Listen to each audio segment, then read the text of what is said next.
Hello, everyone. Welcome to another Leah Reviews. I'm your host, Leah. And of course, I am going to be reviewing another Sonic Presents The Chaotix Casefiles EP5, which we actually get to hear the debut voices of the new voices of Vanilla the Rabbit and Gemerl.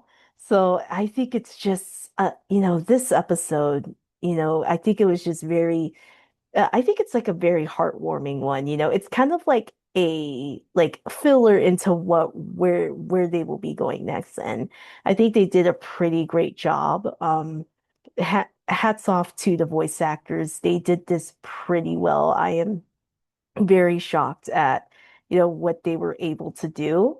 Um, obviously, the chaotics, like they crash land, obviously. Um, into like a meadow area and and Vector and SBO kind of have a bit of a squabble, but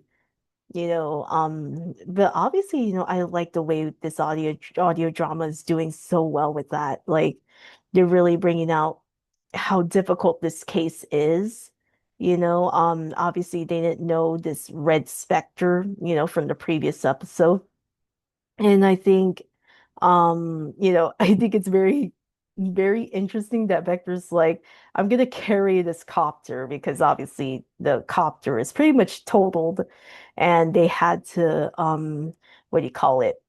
Like Vector's like, I'm just gonna lug it myself, and they see a light in the distance. And then at first they think, wait, is it like friend or foe? Oh no, we better go run, right? It's kind of that typical thing. And it turns out to be Gemerl or Gemerl, who happens to find them. And basically Gemerl takes them back to, because where they actually landed was near like Vanilla and Cream's house. Um, and I have to say, I enjoy, the actual new voice for Vanilla and Gemerl. I think they did pretty well. According to this, the new voice of Vanilla the Rabbit is Jenny Yokobori, and then the voice of Gemerl is Alejandro Saab. So hats off to both of those voice actors. They did so well.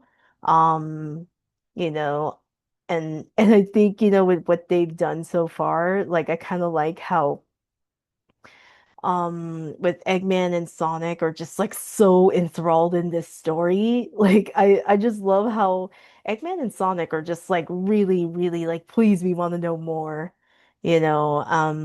So I think with this episode it really solidifies, but I kind of like though, like they basically get pretty injured pretty badly, obviously, because of the crash. Um and basically, Vector's like, we don't have any clue what this red specter from the file that Rouge gave SBO. Um, so basically, Gemerl actually like scans the document, and Gemerl decides and says that like, oh, you could actually go to like a Eggman base that's not too far from here. It's an abandoned base, obviously. So so Gemerl's like, yeah, you can, well, obviously in robotic, robot language, it's like, yeah, there's a base near here that's like, close to it. So that's what they were doing, so and then obviously Vanilla, being the kind woman that she is that she's like, there's no way I'm allowing you guys to like go there, when you're like, injured like this. So Vanilla's like, you guys should just stay the night so that way you guys have all the energy to go the next day. Um and I kind of like that Cream is like, I want to go help, but her mom, Vanilla's like, no, dear, no, dear. You actually got homework to do. Um, and in a way, that's kind of like her language of like, it's too dangerous to go there, to go with them, And she's like, the Chaotix got this. So, and I love how Vanilla is very confident, in their skills as detectives. So I think, the VA, she does such an awesome job. Um, and I think it got to a point where like the chaotic stay the night at Vanilla and Cream's place.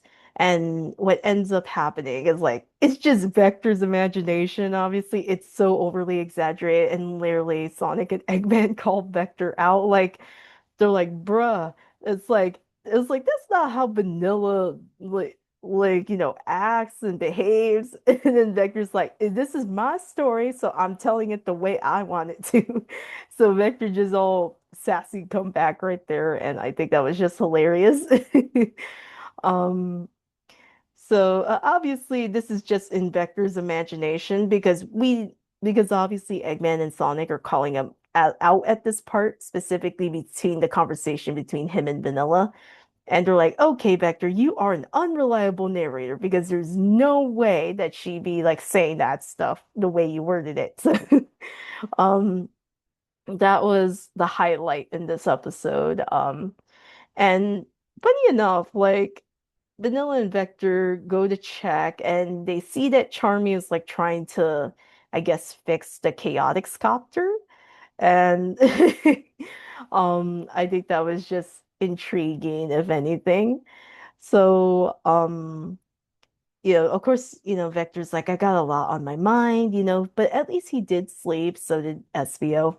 And what ends up happening is that like Charmy stayed up all night without sleeping to fix the Chaotix copter. And obviously it looks like, a piece of art now. Like it doesn't even look like it's functional. Um, so I think it was just great, this another solid, obviously this is um kind of like a relaxed chill, trying to get their bearings type of episode, but I think they did this pretty well, and it's always so great to hear Michelle Ruff as Cream. I had the pleasure of meeting her. She's very sweet and nice. So I was very, very, very surprised, like, of course, I kind of like how, yeah, like I said, the highlight of this episode overall was just like Victor's exaggerated imagination of how Vanilla and him had that conversation, and of course, I kind of like how Vector talks about, oh, like, oh yeah, I had a torch for her for quite a long while. I'm like, and I think it's cute, because obviously they are like Sega tends to hit like Vector and Vanilla, and I love that they do that because obviously the first, very first like hint and teasing of it was like in Sonic X. I grew up with Sonic X, so the fact that they did that was I always love the constant Vector and Vanilla ship teasing. So, but obviously, the the the perspective is that Vector is trying to do it from his overly exaggerated imagination was great. So I have to give this like a 9 out of 10. Um, very solid. Like this audio drama is just wow. It's like you don't know where this will be taking you, and I am super glad that they release these like every Tuesday at 9 a.m. PT, 12 p.m. ET. So yeah, that's the end of my review. Like I said, hats off to the new voice actors of Vanilla the Rabbit and Gemerl. They did such a phenomenal job, and Vanilla sounded exactly, how, because we haven't heard her actual modern voice, and now we got it in this audio drama. I think they did such an awesome job. And of course, I want to huge shout out to Sega, and Sonic Team. They are just knocking them out of the park with this audio drama, and I'm super excited to see what the next week's episode is going to be about. They did hint about Sage, so obviously we're going to hear Ryan Bartley as Sage in the next episode. So I'm super excited. So that's the end of my review for episode 5 of Sonic Presents the Chaotix Case Files. Don't forget to like, share, subscribe, and turn on that bell notifications for upcoming videos and live stream content. And of course, I'm going to announce it here as well. Um, I recently just announced on my socials that I will be doing a Q&A with Ashlyn Madden, the voice of Tangle the Lemur, where she debuted in a previous episode of Sonic Presents the Chaotix Casefiles, episode 3. So I will be doing a Q&A with her on my YouTube channel on March 1st at 10 a.m. PT, 1 p.m. ET. So hope to see you all there. And that's the end of this video. Bye, everyone.